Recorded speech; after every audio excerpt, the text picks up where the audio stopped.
Now, if the title and thumbnail haven't spoiled the video for you by now, this yellow shirt and these sunglasses should. Okay, I'm gonna take them off because I can't really see anything. Another chapter, another Kizaru revelation. So, let me pull up the panel here. So here we see Kizaru doing the Sun God Nika dance along with Dr. Vegapunk, Kuma, Bonnie, and Sentamaru. And we can see that Kizaru has become such good friends with everyone there that it just makes you wonder, how much more is he gonna take before he stands up for what he believes in? If you go back a couple of videos to my last Kizaru or the one before that, last video about Kizaru, you could tell in those chapters that Kizaru was not enjoying any of this. Oh, and by the way, he knows that Bonnie is a child because it's just been revealed that she's actually 12. He knew she was a child and he still kicked her! Oh my god, man. This mission cannot be easy on Kizaru. And that is why a lot of people online are saying that he's gonna switch sides, he's gonna join the Straw Hats. Maybe not join the Straw Hats, but like fight with the Straw Hats, because then you're gonna have Aokiji with Blackbeard, Akainu with the world government, and Kizaru with the Straw Hats. Now if that happens, I might actually cry. Of happiness. Let me fix the camera again. Let me put Luffy in the frame. Again, I don't know if I've made it obvious, but Kizaru is my favorite admiral. Seeing him fighting on the right side would make me very happy. Now, the reason I don't really have hope for that is because Oda doesn't do this very often. Like, how do I explain this? I think the only major example I could think of where one of the Marines really stood up for the Marines' corruption is Fujitora. Anyone else, they can sit there and express how they're not happy with what's going on, but at the end of the day, they just do their job. Like in Marineford Garp, he did not save Ace. And I know there's a whole lot more to it, but he didn't. At the end of the day, he didn't. You know, Smoker, we could see back in Alabasta how upset he was, how the government were giving him credit for something he didn't do. But he just can't do anything about it. He had to stay quiet about it. And it's not just with Marines, it's with pirates too. It is very rare in One Piece where someone has a moment of clarity and actually switches sides. Usually, they can acknowledge the fact that what they're doing is wrong, but they're always like too deep into it, like Bellamy. You know, near the end, where Doflamingo straight up just started like bullying him. He wanted to do anything to prove himself to Doflamingo. He was even apologizing to Luffy while fighting him and crying. Same thing with Hawkins. Even when he knew Kaido would lose, he wouldn't switch sides. Even Garp, as I mentioned previously, he wouldn't save Ace. It's so rare in One Piece for a character to switch sides unless they were like a traitor to begin with. And to add to that, no character has straight up switched sides and actually fought the opposing side. Does that make sense? Like, you know, as I said about Fujitora, you know, he did the whole thing in Dressrosa, but he did not fight the world government. He did it in a peaceful way. But imagine Kizaru straight up fighting Saturn. We have never seen that in One Piece. And I'd lose my bleep if I'd lose my marbles. I'd lose if he actually just switched sides like that. I don't know. So yeah, as I said, even though everyone's saying it's gonna happen, I find it highly unlikely that Kizaru would actually switch sides and fight Saturn and help the Straw Hats.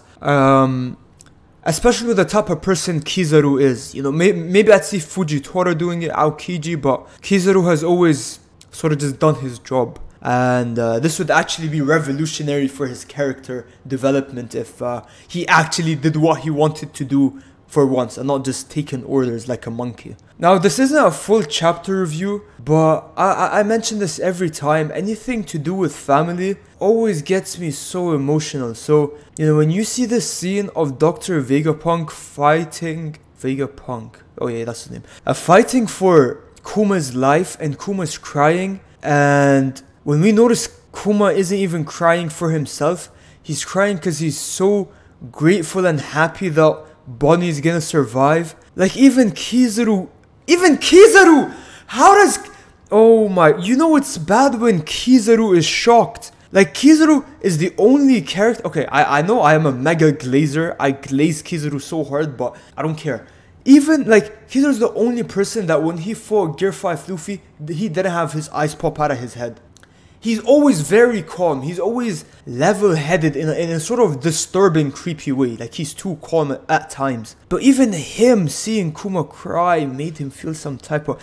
Even the transponder snail! Oh no! Even the snail was crying! Or is that just Jupiter's eyes? I don't know. I don't know if that's meant to be the transponder snail feeling sad, or if that's Jupiter. I mean Saturn. Oh, isn't Saint Saturn Garcia or Saint Jupiter Garcia? Well, I don't know if this is Saturn or... I think this is Saturn, right? Yeah, wait, I think it is Saturn. Yo, if this is Jupiter... Yeah, okay. J Garcia. Maybe the J part made me think of, like, I don't know, Jupiter or something. But yeah, that's Saturn. Even Saturn, like, seemed kind of confused. Thank goodness she really will be all better by the time she's 10. Come on. Yo, I don't know, man. I don't know. Like, these things actually, like, as I said, nothing in TV shows really makes me emotional. Like, watching my favorite character die, at most, will make me feel annoyed because I'm not going to be able to see them again. At most, will make me go, it's tragic, new paddock, whatever, we move on. But when I see things like anything family related, anything sad or super like happy, like bittersweet, and it has to do with family, I can't help but feel emotional, man. Anyways, so yeah, that's pretty much it. Now we know how Kuma lost his body. I predicted it last video. I'm not really gonna say that that was a great theory. That was kind of an obvious theory that I made, because how else would have Kuma lost his body? But you know, now it's been confirmed, so that's nice. Seeing the fact that Kizaru is actually there is also nice. Oh, even here, when he was talking about his last request about him wanting Bonnie to grow up in the church and not in a government facility, you can see Kizaru looking down. Wow. Yeah, man. Okay. Thank you, Bonnie. I'm so glad you were born. Oh, get out of my head. It's very sweet, man. It's very bittersweet. But yeah, that's about it.